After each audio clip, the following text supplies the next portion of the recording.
vya michezo nchini Tanzania, wakili Abel Ngilangwa amethibitisha kuwa serikali imejiridhisha kuwa marekebisho ya katiba mpya ya Simba yamekidhi matakwa ya kisheria na hayana athari hasi kwa wanachama na wawekezaji, ikiwa ni utekelezaji wa agizo la Waziri wa Habari, Utamaduni, Sanaa na Michezo Paul Makonda kuhusu kukamilika kwa mchakato huo wa mabadiliko ya klabu ya Simba.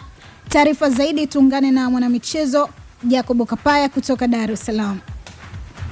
Yes, kupitia kwa msajili wa vyama vya michezo nchini Tanzania ambaye ni Abel Ngilangwa amethibitisha kuwa amekabidhi maboresho ya katiba mpya ya klabu ya Simba kwa uongozi wa klabu hiyo ili kuruhusu mchakato wa mabadiliko kuendelea. Napenda leo tarehe 18 Februari 2026 kuutaarifu umma kuwa mchakato wa marekebisho ya katiba ya klabu ya Simba sasa umehitimishwa kikamilifu kwa mujibu wa sheria na kanuni wa vyama vya michezo. Baada ya kukamilika kwa hatua zote ikiwemo kukabidhi rasmi katiba hiyo kwa uongozi wa klabu. Tazungumzia hatua za mchakato zilizopitia. Klabu ya Simba ilianza mchakato wake wa mageuzi wa mfumo wa uendeshaji wake ili kuwaruhusu wawekezaji kwa mujibu wa katiba yake ya mwaka 2018. Napenda kufafanua kuwa mchakato huu wa marekebisho ya katiba ya klabu ya Simba umepitia katika michakato mingi, kwanza uchambuzi na tathmini na uidhinishaji wa marekebisho ya katiba. Sasa haya yote yalikuwa yameshafanyika. Mchakato huu tayari ulikuwa umeshachakatwa. Ulibaki mchakato mmoja ambao ulikuwa ni kuwakabidhi klabu ya Simba katiba yao, kwa sababu katika michakato tulionayo kuna michakato wanawasilisha katiba. Baada ya hapa tunakuwa tunawasiliana na klabu na uongozi kupata ufafanuzi tofauti ili kuhakikisha katiba hii inakuwa inabeba yale madhumuni yaliyokuwa yamekusudiwa. Kwa hiyo katika mchakato huo, mchakato wa mwisho kabisa ni wa kukabidhi katiba, ambao unapokabidhi katiba hiyo unahakikisha kwanza uongozi wa klabu ya Simba una sign, unakubali kwamba haya ndio marekebisho sahihi na yamebeba yale maudhui waliokusudia kwenye fomu maalum ambayo wana sign, ambayo tayari sasa kupitia maelekezo hayo ya Mheshimiwa Waziri, ofisi ya msajili imeshakamilisha hatua hiyo ya mwisho ya kukabidhi katiba na kupokelewa rasmi, ambayo katiba imeidhinishwa. Kwa hiyo katiba ya klabu ya Simba imeshakabidhiwa kwenye uongozi wa klabu ya Simba. Baada ya maboresho ya katiba mpya ya klabu ya Simba, nani atastahili kumiliki mali za klabu ya Simba? Katiba hiyo imeweka bayana kuwa hisa za klabu zitamilikiwa kupitia baraza la wadhamini kwa niaba ya wanachama.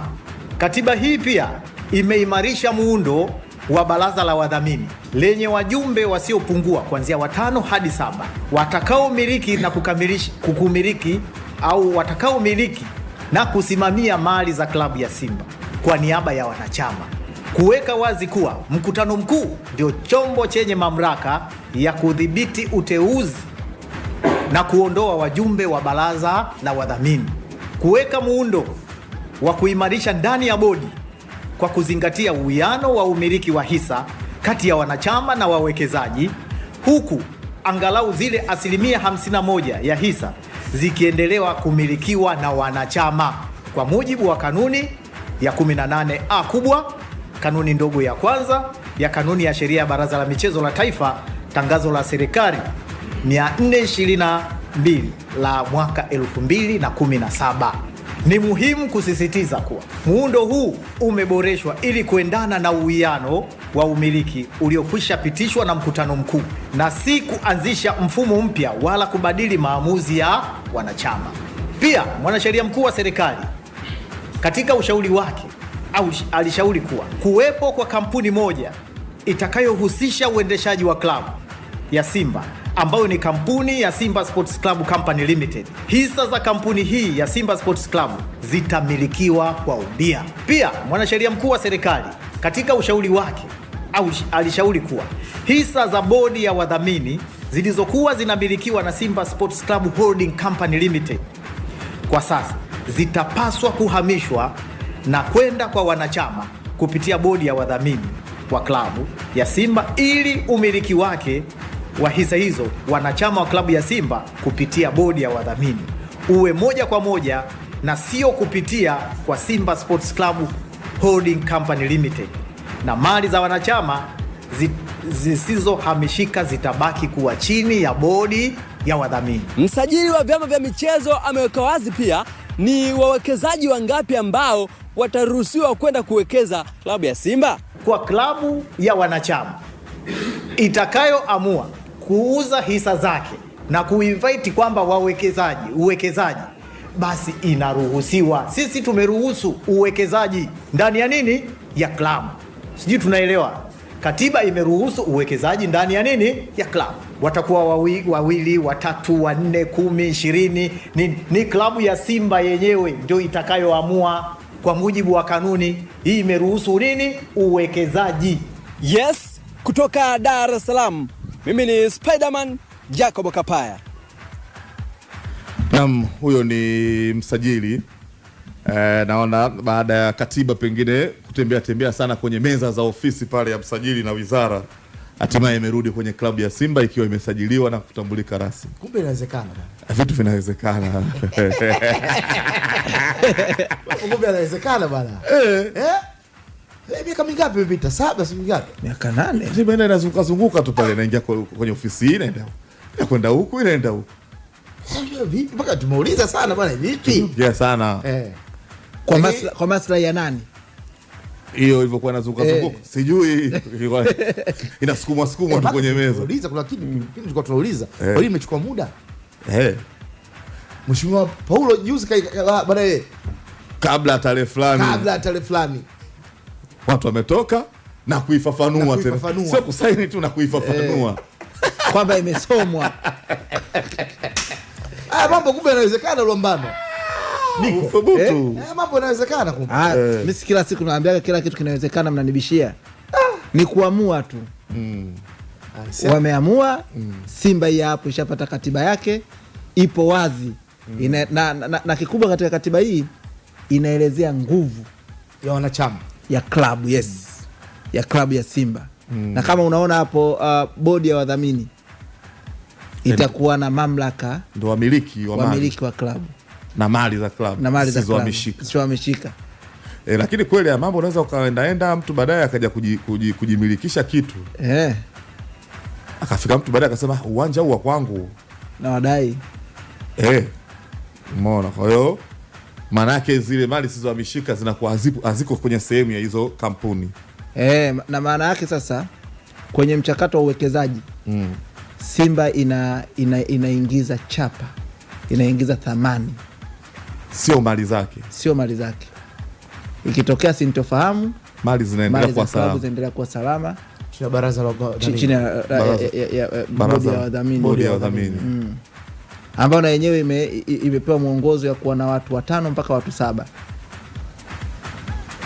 Kwa sasa utekelezaji na katika namna ambayo ya kipekee Luambano, mkutano mkuu wa klabu utakuwa na nafasi ya moja kwa moja kuchagua mjumbe wa bodi ya wadhamini, nani aingie nani atoke. Yaani wanakuwa na nguvu ya kuchagua nani akawe msimamizi wa mali zetu.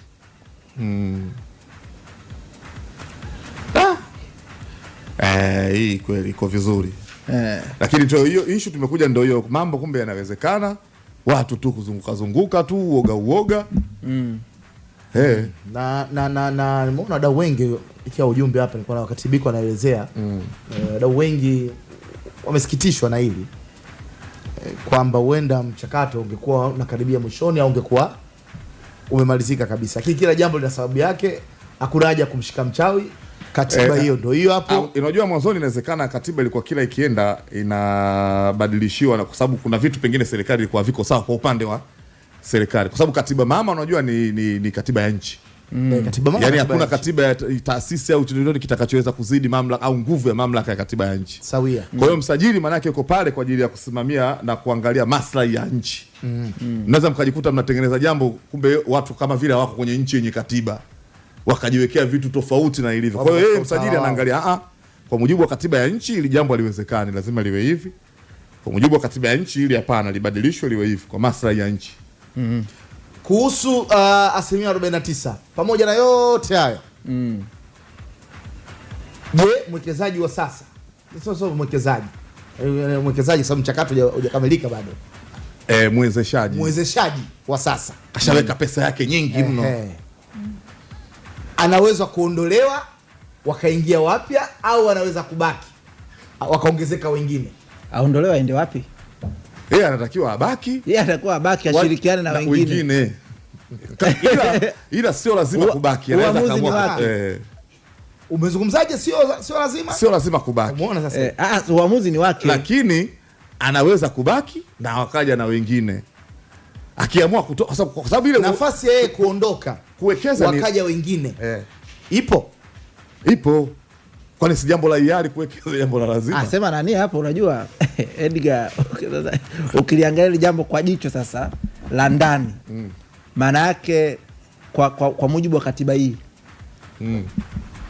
Kila anayetaka kuwekeza Simba unakwenda kukaa mezani. Yaani mchakato lazima utangazwe upya wa uwekezaji. Hauji sasa tunakuja katika mantiki yao. Hauji tu sasa hivi kutengeneza nguvu yako. Kwa hiyo kumbe Simba wana uwezo wa kuweza kuitisha upya mchakato katika eneo la kupata asilimia wale shareholders wa asilimia 49. Kwa sababu mwanzoni ilikuwa inaonekana kama katiba yani imefunga mwekezaji ni mmoja ndio ambaye na tayari kasha hold hiyo nafasi. Lakini kwa marekebisho haya katiba pale kwenye uwekezaji goli liko wazi sasa hivi. Kwa hiyo kama goli liko wazi maana yake kila kitu kinabadilika. Maana yake yule tena zile 49 ziko hana yote, maana yake lazima ngoma litangazwe upya. Ikitangaza upya ikitokea ikatangazwa upya hapo awali mwezeshaji aliweka bilioni 20 kwa namna ambavyo zipo benki fedha yake anaweza kaenda kuchukua tu kwa thamani. Kumbuka bilioni 20 yake sipo benki. Kumbuka Lwambano bilioni 20 ipo benki, kwa anaweza kumrudishia. Sio kumrudishia yeye, anaweza kuichukua kwa sababu si aliweka yeye, interest faida ndio ikawa inaenda Simba. Lwambano, lakini mbali na hiyo bilioni 20 kumbuka sasa mchakato tena unarudi kwenye uthaminishaji. Of course thamani haiwezi kuwa ile tena miaka 10 iliyopita. Thamani haiwezi kuwa ile tena. Na sasa hivi Simba wameanza mchakato wa kusajili wanachama. Ndio kwenda kuongeza thamani. Unafikiri nini hiyo? Unaenda kuongeza value hiyo. Kwa hiyo unaweza kukuta ile bilioni 20 ni thamani ya 5% ya klabu ya Simba au 2% au pengine hata 1%, itategemea na thamani ya klabu itakavyokuwa. Maana yake lazima wathaminishe upya, warudi ubaoni, waweke pale waseme. Lakini ile bilioni 20 wala ina shida, ile iko benki. Ambayo hata leo aliyekuwa ameweka anaweza kaenda kuichukua biashara imeisha. Simba hawana ile hela. Ile bilioni 20. Sema kuna tafakuri kubwa kwa klabu ya Simba ulikuwa ni fumbo la imani, lakini hivi sasa hatimaye limefumbuliwa. Lakini bado maswali ni mengi Lwambano. Unajua kwa faida ya wasikilizaji kuna vitu vingi sana. Na sasa hivi bayana kwa sasa baada ya maboresho ya katiba. Na lazima uongozi wa Simba urudi kwa wanachama wake na mashabiki wake kuwapa elimu sahihi, wauelewe sasa huu sahihi kabisa kuzungumza jambo la msingi. Wasiwe tena oya, yani waje jamani, hiki kilichopitishwa na msajili, maana yake sasa hivi katiba yetu inasema hivi, na nguvu yetu sisi kama klabu ni hii hapa. Mfumo wa uendeshaji wa klabu, mamlaka ni haya hapa. Tunakwenda hivi. Yani lazima wawaambie kwa mamlaka ya maboresho ya katiba. Swali langu la mwisho hilo kwenu nyinyi na kwa faida ya msikilizaji, uhalali wa bodi ya sasa upoje? Bodi ikiongozwa na Crescentus Magoli. Hiyo bodi ya wakurugenzi itakuwa bodi ya mpito, si ilikuwa inaongozwa katika katiba haijasajiliwa. Maana kwa katiba ipi mpya? Kwa katiba hii hamna utambuaje? Bodi inabidi ije mpya. Ndio maana yani hapa warudi tena chini, yani warudi tena wakae watengeneze bodi upya. Sio, umenielewa msikie Lwambano? Uhalali wa bodi hii ambayo ipo hivi sasa upoje baada ya maboresho haya? Je, kesho inawezekana mwenyekiti wa klabu akasema jamani bodi hii sitambui? Yani kuna kitu kimoja. Lakini kuna makubaliano yapi ya uendeshaji wakati wa mchakato wa badiliko? Edgar Kibwana, kulikuwa kuna makubaliano ya uendeshaji kati ya nani na nani? kati ya mwekezaji na klabu. Mwekezaji yupi? Amna mwekezaji bwana. Mwezeshaji. Mwezeshaji na klabu. Na ndio wakati ule ukikumbuka ukirejea mkutano mkuu wa mwisho wa klabu ya Simba na mapendekezo yaliyosomwa yalikuwa yanaelekeza ikiwemo kupunguza baadhi ya taasisi. Si unaelewa? Na utambuzi wa taasisi inayoitwa Simba Sports Club Company Limited. Si ndivyo? Ambayo ilikuwa inaipa nguvu bodi, inaleta muunganiko wa klabu na mwekezaji. Wakati mchakato unaendelea, kulikuwa kuna MOU ya uendeshaji. Sasa wataamua wenyewe. Sasa hapo Biko, kila kitu katiba ishapatikana. Maboresho ya katiba. Wakati katiba inaendelea kuboreshwa, kumbuka haikuzuia ndio klabu na mshirika wake kuendelea na shughuli zao. Sawa. Katiba imekamilika, si ndivyo? Yale makubaliano bado yapo. Sasa ni wakati wa klabu sasa, si ndivyo? Kuja kukaa tena kuanza huo mchakato. Na kama msikiliza msajili vizuri, anasema sasa ni kwa sababu klabu ishapata katiba yake, ishajua muundo wake upande wa klabu ukoje. Sasa ni wao kwenda kutafuta washirika wa 49% kuja kushirikiana nao kuendesha klabu. Ndio katika hilo la kwambiaje? Uhalali wa sasa hivi wa mwezeshaji, yeye ndo alikuwa anateua bodi. Lakini maboresho yanataka wawekezaji wawe zaidi ya mmoja. Kwa hiyo lolote atakalolifanya sasa hivi halitambuliki kwa sababu inataka 49% hiyo na wawekezaji zaidi ya mmoja. Ndio maana nikauliza katika jicho la kawaida. Yule ambaye anahoji uhalali wa bodi ya wakurugenzi kwa hivi sasa ambao imeteuliwa na mwekezaji, ametumita mwekezaji, sio mwezeshaji. Itakuwaje? Ili hali maboresho ya katiba yanataka awepo zaidi ya mmoja. Sasa yani anatakiwa awepo zaidi ya mmoja, lakini wasipotokea wengine akatokea mmoja. Mimi bado nasimama kwenye yale makubaliano yao. Sasa hivi wanaweza, kwa sababu hivi vitu vingine, kuna maamuzi mengine yanahitaji mkutano mkuu, yani utekelezaji mpaka mkutano mkuu ukae upitishe ndio utekelezaji ufanyike. Kwa hiyo sasa hivi kama klabu wataiendesha kama walivyokuwa wanaiendesha, wakisubiri mambo mengine ambayo yanatakiwa kutekelezwa mengine na mkutano mkuu, ili waende kwenye uendeshaji sasa mpya kwa mujibu wa katiba. Kwa sababu kuna vitu vingine vinahitaji mkutano mkuu hapa ujue. Hawezi kesho akakurupuka tu akasema jamani si baraza lini nani. Watu watateua watu, watapelekwa lakini waende kwenye mkutano mkuu wakaidhinishwe, waingie waunde hiyo bodi ya wadhamini, watoke hapo. Kuna vitu vingine sio kwamba leo kila kitu kinakuwa kama ndo kinatakiwa kianze upya. Kuna vingine vinahitaji maamuzi ya wanachama wote. Kwa hiyo maana yake klabu itaendelea kuendeshwa kwa mujibu kama alivyosema kwa makubaliano ya MOU hiyo, ambayo mpaka wafiki kwenye muda sasa stahili kukamilisha kila kitu ili waende kwenye mfumo sahihi ambao mpya wa katiba mpya iliyosajiliwa. Kuna uhitaji wa mkutano wa dharura kwa wanachama? Of course. Sababu ni jambo zito. Unahitaji mkutano unawezekana mkutano ujao wa Simba kwa ndio wa uchaguzi nafikiri. Sasa kama ukiwa uchaguzi utawezaje kuleta agenda za leo?